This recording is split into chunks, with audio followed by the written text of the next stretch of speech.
Friends, good morning. ನಮ್ಮ ಮನೆ ನೋಡಿದ್ರಲ್ಲ, ಎಷ್ಟು ಚಂದ ಉಂಟಲ್ವಾ? ಈ ಪರಿಸರ ನೋಡಿಕೊಂಡು ಮುಂದೆಗೆ ಹೋಗುವ ನಾವು. ಯಾಕೆಂದ್ರೆ ಅದು ತೋರಿಸ್ಲಿಕ್ಕೆ, ಅದೆಲ್ಲ ವಿಷಯ ಹೇಳಲಿಕ್ಕೆ ಮುಂಚೆ ಒಳ್ಳೆಯದನ್ನು ನೋಡ್ಬೇಕಲ್ವಾ ನಾವು.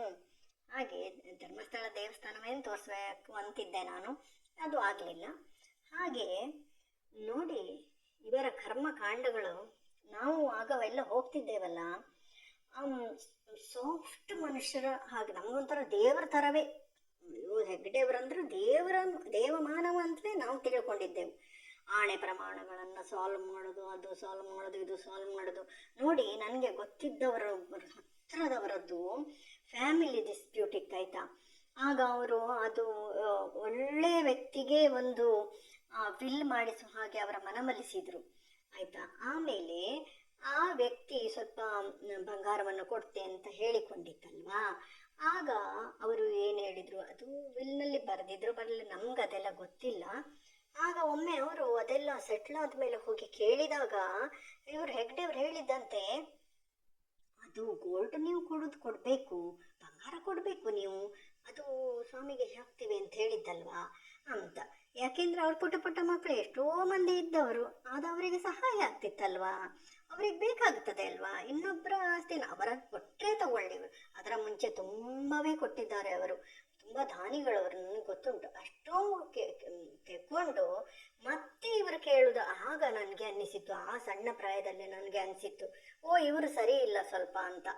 ಹಾಗೆ ಸಣ್ಣ ಪುಟ್ಟದೆಲ್ಲ ಡಿಸ್ಪ್ಯೂಟ್ಗಳು ಒಳಗೊಳಗೆ ಆಗ್ತಿದ್ದವು, ಆದರೆ ಯಾರಿಗೂ ಮಾತನಾಡಲಿಕ್ಕೆ ಧೈರ್ಯ ಇಲ್ಲ ಇತ್ತು. ಹಾಗೆ ಅಂದರೆ ಒಂದು ಪೂಜ್ಯ ಭಾವನೆ, ಗೊತ್ತುಂಟಾ, ದೇವರ ಹೆದರಿಕೆ ಆಗ ಮನುಷ್ಯರಿಗೆ ತುಂಬ ಇತ್ತು. ಈಗ ದೇವರ ಹೆದರಿಕೆ ಮನುಷ್ಯರಿಗೆ ಇಲ್ಲ ಆಯ್ತಾ. ಹಾಗಾಗಿ ನಾವು ಸಹ ನಮ್ಮ ಮನಸ್ಸಿನಲ್ಲಿ ಆ ಪ್ರಶ್ನೆ ಇದ್ದಿತ್ತು, ಅಯ್ಯೋ ಅನ್ನದಾನ ಮಾಡ್ತಾರೆ, ಎಷ್ಟು ಪುಣ್ಯಕ್ಷೇತ್ರ ಧರ್ಮಸ್ಥಳ ಅಂದ್ರೆ ಅನ್ನದಾನಕ್ಕೆ ಹೆಸರುವಾಸಿಯಾದದ್ದು. ಈಗ ಬಿಡಿ, ಅದರ ಕ್ವಾಲಿಟಿಯೇ ಇಲ್ಲ. ಆಗ ಊಟ ಮಾಡ್ತಿದ್ದ ಆ ಒಂದು ಅನ್ನದಾನದ ಮಹಿಮೆಯೇ ಬೇರೆ ಇತ್ತು. ಈಗ ಆ ಕ್ವಾಲಿಟಿ ಇಲ್ಲದಿದ್ರೂ ಕೂಡ ಅನ್ನದಾನ ಮಾಡ್ತಾ ಇದ್ದಾರೆ. ಆದರೂ ಅವರಿಗೆ ಈ ವ್ಯಾಪಾರದಿಂದ ಬರಬೇಕಾಗಿ ಏನಿಲ್ಲ ಸ್ವಾಮಿ, ಅವರಿಗೆ ಬೇಕಾದಷ್ಟು ಆಸ್ತಿಗಳು, ದೇವರ ಆಸ್ತಿಗಳೇ ಇದ್ದಾವೆ. ಅವರೇನು ದುಡಿಬೇಕಾಗಿಲ್ಲ, ಅವರು ಒಂದು ಪೈಸೆ ದುಡಿಮೆ ಮಾಡಿದವರಲ್ಲ, ಅವರು ಯಾರು ಹೆಗ್ಗಡೆ ಕುಟುಂಬದವರು ಆಯ್ತಾ. ಇವರು ಪೂಜೆ ಮಾಡುವವರು ಅಲ್ಲ, ಪೂಜೆಗೆ ಭಟ್ರನ್ನೇ ಇಟ್ಟವರವರು, ಇವರೇನು ಪೂಜೆ ಮಾಡೋದಿಲ್ಲ ಇತ್ತು. ಯಾವ ಒಂದು ಮೈಕೈ ನೋವು ಮಾಡಿಕೊಂಡು ಅವರ ದುಡ್ಡು ಮಾಡಬೇಕಾಗಿಲ್ಲ ಇತ್ತು, ಇಷ್ಟೆಲ್ಲ ಅನ್ನದಾನಕ್ಕಾಗಿ ಯಾವುದಕ್ಕಾಗಿ. ಇವರು ಹೊರಟದ್ದು ಎಲ್ಲಿ ಗೊತ್ತುಂಟಾ, ಇವರು ಇದೇ ಮಾಡಿಕೊಂಡಿದ್ರೆ ಇವರ ಹೆಸರು ಯಾವತ್ತೂ ಕೆಡುವುದಿಲ್ಲ ಇತ್ತು. ಅಷ್ಟು ಹೆಂಗಸರನ್ನು ಹಾಳು ಮಾಡ್ಯಾರ, ಅವರನ್ನು ಕೊಂದ್ರ ಅಂತ ಅದೆಲ್ಲ ನೀವು ನೋಡಿದ್ದೇವಾ? ಇಲ್ಲವಲ್ಲ. ಆ ಸೌಜನ್ಯ ಒಂದು ಪ್ರಕರಣ ಬೆಳಕಿಗೆ ಬಂದ ಮೇಲೆ ಈಗ ನರಿ ನಾಯಿಗಳೆಲ್ಲ ಕೂಗುವುದು. ಮುಂಚೆ ಇವರೆಲ್ಲ ಎಲ್ಲಿದ್ರು ಸ್ವಾಮಿ? ಮೀಡಿಯಾ ಎಷ್ಟೋ ಮುಂದೆ ಬಂದಿತ್ತು, ಆಗ ಎಲ್ಲಿದ್ರು ಇವರು ಬೊಗಳುವವರಲ್ಲಿ ಎಲ್ಲಿದ್ರು? ಅವರ ಅನಾಚಾರಗಳನ್ನ ಇವರು ಹೇಳ್ಬೋದಿತ್ತಲ್ಲ ಮೀಡಿಯಾಕ್ಕೆ. ಅಲ್ಲಿಂದ ಶುರು ಮಾಡಿಕೊಂಡ್ರು ನೋಡಿ. ಯಾಕೆಂದ್ರೆ ಅವ್ರು ಸ್ವಲ್ಪ ಎಡವಿದ್ರಲ್ಲಿ, ಎಡವಿದವನನ್ನೇ ಬಗ್ಗಿಸ್ಲಿಕ್ಕೆ ನೋಡಿದ್ರಲ್ಲ ಈ ನರಿ ನಾಯಿಗಳೆಲ್ಲ. ಇವುಗಳೆಲ್ಲ ಊಟ ಮಾಡೋದೇ ಅದರಿಂದ, ಗೊತ್ತುಂಟಾ. ಈ ಮಟ್ಟಣ್ಣ ಪುಟ್ಟಣ್ಣ ಮೋಸಗಾರ, ಅವನು ಬಂದು ದೊಡ್ಡ ಒಂದು ಮೀಡಿಯಾದ ಮುಂದೆ ಕುತ್ಕೊಂಡು ಅವನು ಹೇಳೋದು, ಅವನು ಸಾಚ ಅಲ್ಲ, ಅವನು ದೊಡ್ಡ ಏನು ಹೇಳ್ತಾರೆ, ಅವನಿಗೆ ಹೇಳಲಿಕ್ಕೆ ನನಗೆ ಒಂದು ಹೇಸಿಗೆ ಆಗ್ತದೆ, ಗೊತ್ತುಂಟಾ. ಹಾಗೆ ನೋಡಿ, ಅನ್ನದಾನದ ಅವೆಲ್ಲ ಹೀಗೆ ನಾವು ಕುತ್ಕೊಂಡು ಊಟ ಮಾಡ್ತಿದ್ದ ಒಂದು ಕಾಲ ಇತ್ತು. ಒಂದು ಪವಿತ್ರವಾದ ಅನ್ನದಾನ ಅಂತ ಮಂಜುನಾಥ ಸ್ವಾಮಿದು, ಗೊತ್ತುಂಟಾ.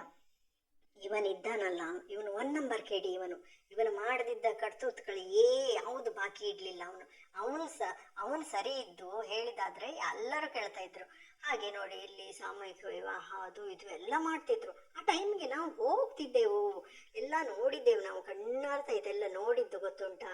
ಹಾಗೆ ಇವರ ಮನೆ ಒಳಗೆ ಏನೇ ಡಿಸ್ಪ್ಯೂಟ್ ಆದರೂ ಕೂಡ ಅದು ಮನೆ ಒಳಗೆ ಹೆಗ್ಗಡೆಯವರು ಅದೇ ಮಾಡಿದ್ರಂತ ನಾನು ಹೇಳೋದಿಲ್ಲ. ಹೆಗ್ಗಡೆಯವರ ತಮ್ಮಂದ್ರಿದ್ದಾರೆ ನೋಡಿ, ಅವರು ಭಯಂಕರ ಕೇಡಿಗಳು ಅವರಿಬ್ಬರಿಗೆ ದುಡ್ಡು ಮಾಡುವ ಹುಚ್ಚು ಶುರುವಾಯಿತು. ಅಲ್ಲಿಂದ ಶುರುವಾಯಿತು ಇವರ ತಲೆಗೆ ತುಂಬಲಿಕ್ಕೆ, ಅದು ಮಾಡುವ, ಇದು ಮಾಡುವ, ಹಾಗೆ ಮಾಡುವ, ಹೀಗೆ ಮಾಡಿದ್ರೆ ಹಾಗಾಗ್ತದೆ ಬೇಡದಿದ್ದ ಅನಾಚಾರದ ಐಡಿಯಾಗಳು ಹೆಗ್ಡೆಯವರಿಗೆ ತುಂಬಿಸಿದ್ರು. ಏನು ಮಾಡ್ಲಿಕ್ಕೆ ಆಗ್ತದೆ, ಕೇಳಲೇಬೇಕಾಗ್ತದೆ.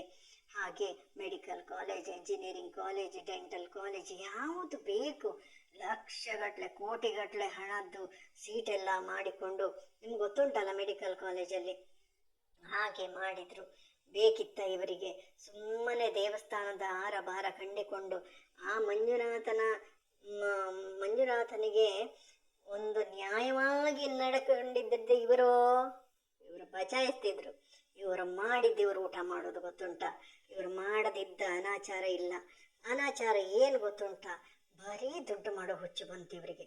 ದುಡ್ಡು ಮಾಡೋ ಹುಚ್ಚು ಬಂದು ಧರ್ಮಸ್ಥಳ ಸಂಘ ಸ್ಥಾಪನೆ ಆಯಿತು. ಅಲ್ಲಿ 3-4 ಪಟ್ಟು ಈ ಜನರಿಗೂ ಸತ ನೋಡಿ, ಅವರಿಗೆ ಯಾವುದೇ ಸೆಕ್ಯೂರಿಟಿ ಇಲ್ಲದೆ ಹಣ ಕೊಡ್ತಾರೆ ಅಲ್ವಾ. ಹಣ ತಗೊಳ್ಳುವಾಗ ಇವರಿಗೂ ಬುದ್ಧಿ ಬೇಕು. ಈಗ ಕೂಗಾಡಿದ್ರೆ ಮಟ್ಟಣ್ಣ ಪುಟ್ಟಣ್ಣ ಹೇಳ್ದ ಅಂತ ಅವನು ಈಗ ಹೇಳ್ತಾನೆ. ಆಗ ಎಲ್ಲಿ ಹೋಗಿದ್ದ? ಜನರ ದುಡ್ಡು ತಗೊಳ್ಳುವಾಗ ಇವ ಎಲ್ಲಿದ್ದ? ತಿಮರೋಡಿ ಎಲ್ಲಿದ್ದ? ಕಮರೋಡಿ ಎಲ್ಲಿದ್ದ? ಇವರೆಲ್ಲ ದುರಾಚಾರಿಗಳು. ಅವರದ್ದು ಒಂದು ಮಾತು ಕೇಳ್ಬವರು ಇಲ್ಲ ಬಿಡಿ. ನಾಯಿನರಿ ಕೂಗಿದ್ರೆ ಯಾರು ಕೇಳ್ತಾರೆ? ಇವು ಕೂಗಿಯೇ ಸಾಯ್ಬೇಕು. ಇವಕ್ಕೇನು ಮಾಡ್ಲಿಕ್ಕೆ ಸಾಧ್ಯ ಇಲ್ಲ, ಅವರನ್ನು ಅಲ್ಲಾಡಿಸ್ಲಿಕ್ಕೆ ಸಾಧ್ಯ ಇಲ್ಲ. ಆದ್ದರಿಂದ ನಮಗೇನು ಬೇಕು? ನಮಗೆ ದೇವರು ಬೇಕು. ಇವತ್ತಿಗೂ ಧರ್ಮಸ್ಥಳಕ್ಕೆ ಅಷ್ಟೇ ಜನ ಹೋಗ್ತಾ ಇದ್ದಾರೆ. ಒಮ್ಮೆ ಸ್ವಲ್ಪ ಡಲ್ ಆಗಿತ್ತು ಮಧ್ಯದಲ್ಲಿ, ಇವರ ಹಗರಣ ಎಲ್ಲ ಆಗಿತ್ತಲ್ವಾ, ಆಗ ಡಲ್ ಆಗಿತ್ತು. ಆದರೆ ಮತ್ತೆ ಪುನಃ ಮನುಷ್ಯರು ಹೋಗ್ತಾರೆ. ಯಾಕೆ? ಅಲ್ಲಿ ಒಬ್ಬ ಮಂಜುನಾಥನ ಅಸ್ತಿತ್ವ ಉಂಟು. ನಮಗೆ ಆ ಒಂದು ನೆಮ್ಮದಿ ಎಲ್ಲಿ ಸಿಗ್ತದೆ ಅಂತ ಸುತ್ತಲಿನವರು ಅಲ್ಲದೆ ಬೇರೆ ಪರ ಊರಿನವರು, ಹೊರಗಿನವರು ಎಲ್ಲರೂ ಬರ್ತಾರೆ. ಅದನ್ನು ತಪ್ಪಿಸ್ಲಿಕ್ಕೆ ಆಯ್ತಾ ಇವ್ರ ಹತ್ರ? ಇವರು ಬರೀ ಕೂಗಿ ಬಂಬಡಿ ಹೊಡಿಬೇಕು ಅಷ್ಟೇ. ಏನೇನೆಲ್ಲ ಹಗರಣ ಮಾಡಿದ್ರು, ಯಾವನ್ನೋ ಕರ್ಕೊಂಬಂದ್ರು, ಅವನನ್ನು ಅಲ್ಲಿ ಹುಡ್ತಿದ. ಅವನು ಸಾರಿ ಊಟ ಮಾಡಿದ ಸುಳ್ಳು ಹೇಳಿದ, ಇವ್ರು ಹೇಳಿಕೊಟ್ಟ ಸುಳ್ಳು. ಇವನೊಬ್ಬ ಯಾವನು ಅನ್ಯ ಧರ್ಮೀಯನು, ಇವನಿಗೆ ಬೇಕಾದದ್ದ? ಇವನು ಯಾರು? ಇವರೆಲ್ಲ ಯಾರು? ಇವರ ಮಾತು ಒಂದು ಚೂರು ಕೇಳಬೇಡಿ. ಸಮಾಜಕ್ಕೆ ಇವರೆಲ್ಲ ಘಾತುಕರು, ಸಮಾಜವನ್ನು ಹಾಳು ಮಾಡುವ ಘಾತುಕರು ಇವರು. ಕೆಲವರು ಇವರ ಮಾತು ಕೇಳಿ ಹೋದ್ರಿ ಅಂತಾರೆ, ನಿಮಗೆ ಸಂಕಷ್ಟ ತಪ್ಪಿದ್ದಲ್ಲ. ಖಂಡಿತ ಇವರ ಮಾತು, ಈ ನಾಯಿ ನರಿಗಳ ಮಾತು ಕೇಳಬೇಡಿ. ನಾವು ಸತ್ಯ ಧರ್ಮದ ಕಡೆ ಹೋಗೋಣ. ಸತ್ಯ ಧರ್ಮಕ್ಕೆ ಎಲ್ಲಿ ಅನಾಚಾರ ಆಯಿತು ಅವರೆಲ್ಲ ಪೆಟ್ಟು ತಿಂದಿದ್ದಾರೆ. ಇವರಿಗೆಲ್ಲ ದೊಡ್ಡ ದೊಡ್ಡ ನಾಮ ಬೇರೆ ಕೇಳು. ಈ ಕೋತಿಗಳಿಗೆ ಈ ನಾಮಕ್ಕೆ ಅಲ್ಲಿ ಹಣೆಗೆ ಕೊಡಬೇಕು, ಒಂದು ಪಟಾರ್ ಅಂತ ಕೊಡಬೇಕು, ಕೆನ್ನೆಗೆ 2 ಕೊಟ್ಟು ಹಣೆಗೆ ಕೊಡಬೇಕು. ಕುಂಕುಮ ಅರಿಶಿನ, ಆ ಕುಂಕುಮದ ಮಹತ್ವ ಏನಂತ ಗೊತ್ತಿದೆ ಈ ನಾಯಿ ನರಿಗಳಿಗೆ? ಇಲ್ಲಿ ಒಂದು ಅಜ್ಜಿಯು ಬಂದು ಸೇರ್ಕೊಳ್ತಪ್ಪ, ಎಲ್ಲರೂ ಒಂದು ಕಮಾಂಡಿಂಗ್ ಆಗಿದ್ದು, ಏನೋ ಮಾಡುವ ಆಯ್ತು, ಇವರ ಕತೆ ಹೋಯ್ತು ಅಂತ. ಏನ್ ಮಾಡ್ಲಿಕ್ಕಾಯ್ತು ಇವ್ರ ಹತ್ರ? ಆಯ್ತು, ಮೊನ್ನೆ ಒಬ್ಬ ಯಾವನೋ ಮಾನಸಿಕ ಸ್ಥಿತಿ ಸರಿ ಇಲ್ಲದವನು ಅವನು ಬಂದೇನೋ ಹೇಳಿದ ಅಂತೆ. ಈ ಮಟ್ಟಣ್ಣ ಬಂದು ಇದು ಮೀಡಿಯಾದೆದ್ರಿ ಕೂತ್ಕೊಂಡು, ಅಯ್ಯೋ ಹೀಗಾಯ್ತು ಹಾಗಾಯ್ತು, ನೀನು ಪಟ್ಟ ಬಿಟ್ಟು ಕೊಡು. ಎಂತ ಅದು ಊಟವ ಪಟ್ಟ ಬಿಟ್ಟು ಕೊಡ್ಲಿಕ್ಕೆ? ಅಷ್ಟು ಸುಲಭ ಉಂಟಾ? ಅವ್ರು ಏನೇ ಅನಾಚಾರ ಮಾಡಿರ್ಲಿ, ಅಲ್ಲಿ ಒಂದು ಸದಾಚಾರ ಇದ್ದೇ ಇದೆಯಲ್ಲ. ಸ್ವಲ್ಪ ಮಾಡಿದಾರಲ್ವಾ, ಸ್ವಲ್ಪ ಮಾಡಿದ ಅದ ಅನಾಚಾರ ಮಾಡಿದ್ದು ಅದು ಅನುಭವಿಸ್ತಾರ ಅವರು. ಇವರೆಲ್ಲ ಹೇಳಿದ ಕೂಡಲೇ ಪಟ್ಟ ಬಿಟ್ಟು ಕೊಡ್ಲಿಕ್ಕೆ ಆಗುತ್ತಾ? ಯಾವನ್ನು ತಲೆ ಸರಿ ಇಲ್ದವನು ಹೋಗಿ ಹೇಳ್ದ ಅಂತೆ, ಅಯ್ಯೋ ದೈವ ಅಲ್ಲ, ಅದು ಬೆಳಕಲ್ಲ, ದರ್ಶನ ಅಂತೆ, ಕಾಂತರ. ಏನ್ ಡೈಲಾಗ್ ಹೊಡಿತಾನ ಅವನು. ಅವನ ಮಟ್ಟಣ್ಣ ಇದ್ದಾನಲ್ಲ, ಮೋಸಗಾರ ಮಟ್ಟಣ್ಣ, ಸುಳ್ಳುಗಾರ ಮಟ್ಟಣ್ಣ ಇವ ಅದರಲ್ಲೇ ಊಟ ಮಾಡೋದು ಇವರೆಲ್ಲ. ಗೊತ್ತಾಯ್ತಾ? ಇವರ ಹೆಸರು ಹೇಳಿಕೊಂಡು ಊಟ ಮಾಡಿ, ಸರಿ ಊಟ ಮಾಡಿ. ಆದರೆ ನೋಡಿ, ಸಾಮೂಹಿಕ ಆಗ ಹೆಗ್ಗಡೆಯವರ ಪೂಜ್ಯ ಭಾವನೆ ಇತ್ತು ನಮಗೆ ಅದೇ ಸ್ಥಿತಿಯಲ್ಲಿ. ಆದರೆ ಏನು ಮಾಡ್ತೀರಿ ಹೇಳಿ? ಗ್ರಾಚಾರ ವಾರ ಆದಾಗ ಯಾವನು ಅಡ್ಡ ಮಲಗ್ತಾನೆ ಅನ್ನೋದಕ್ಕೆ ಇದೇ ಒಂದು ಸಾಕ್ಷಿ. ಅಲ್ಲಿ ದೇವರು ಒಂದು ಸ್ವಲ್ಪ ಕಂಡುಬಿಟ್ಟ, ನೋಡೋ ನಿನ್ ಸ್ವಲ್ಪ ಜಾಸ್ತಿ ಆಯ್ತು, ನಿನಗೀಗ ಒಂದು ಪೆಟ್ಟು ಕೊಡ್ತೇನೆ ಅಂದ. ಕೊಟ್ಟ.